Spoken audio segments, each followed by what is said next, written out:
am connected to Dr. Threepwood, though he prefers the name Satire alone without his doctor.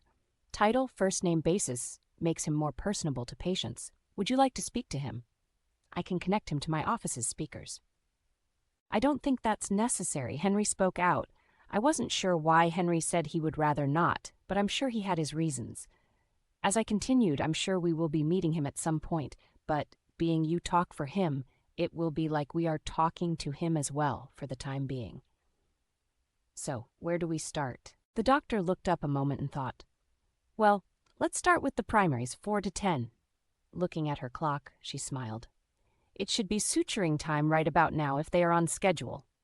Dr. Furnius looked flabbergasted.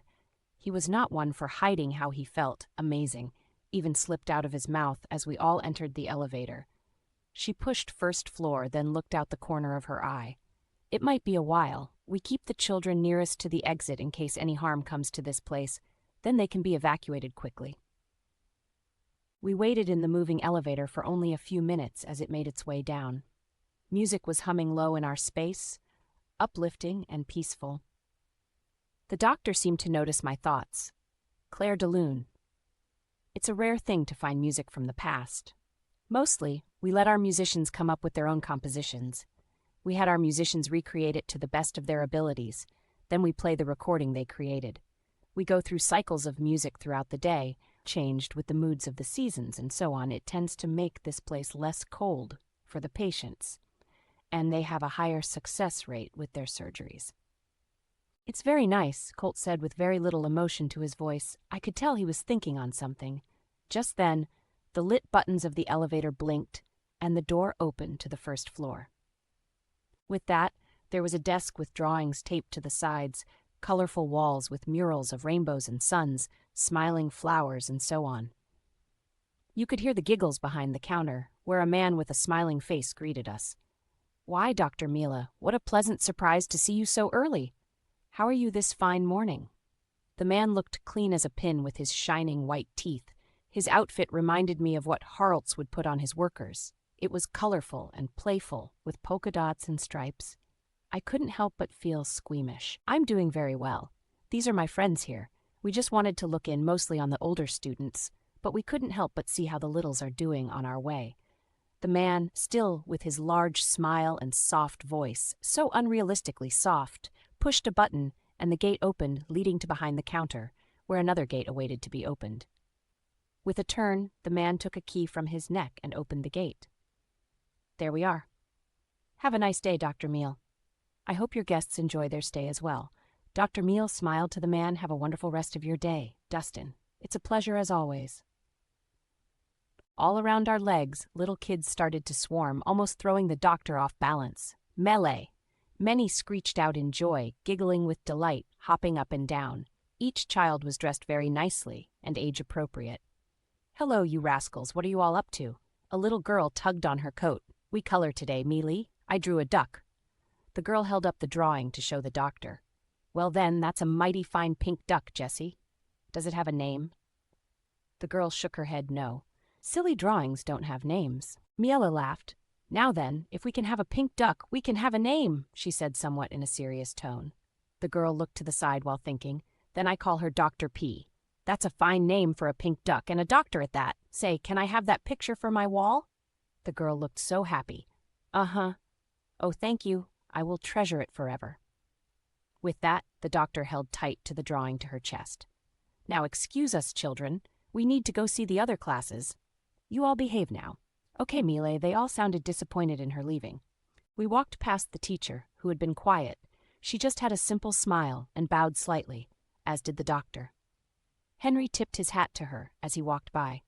The next door was of see-through glass. The doctor typed in a lock number. I do so wish we didn't need the locks, but the littles would be around dangerous tools otherwise, not to mention it would be hard for the olders to get any learning done.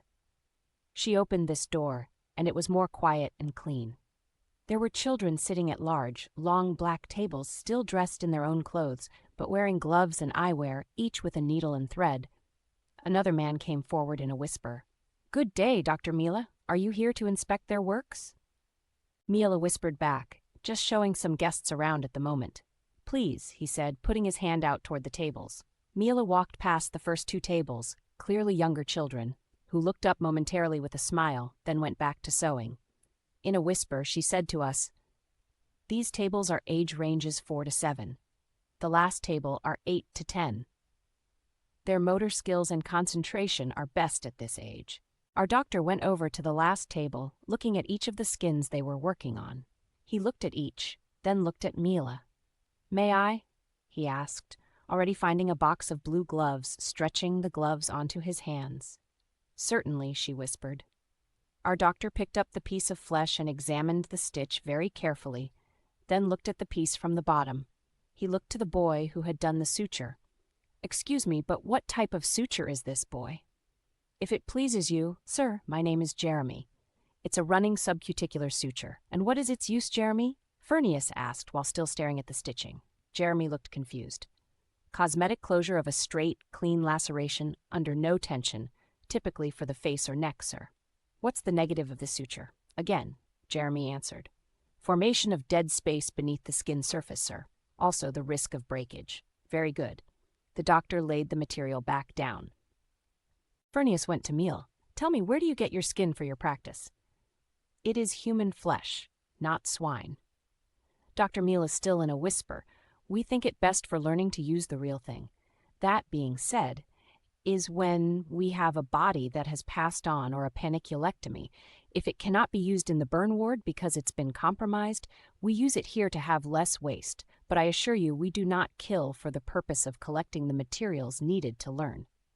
Our mortuary is usually quite empty. What happens to the samples after they are done with them?" "We will take photos and put them in the child's files, but the pieces themselves are burned in the incineration room for hygienic purposes, of course." This is all very impressive. Dr. Furnius said excitedly. I could see his mouth was practically watering. "Yes, well, this is typical for students here. I myself went through these classes. If we were diligent in learning, it's not past any expectation that one can learn at a young age what they are accustomed to. But unfortunately, I cannot offer any of these young ones. I wouldn't want to rip apart families, and they have so much more learning to do here.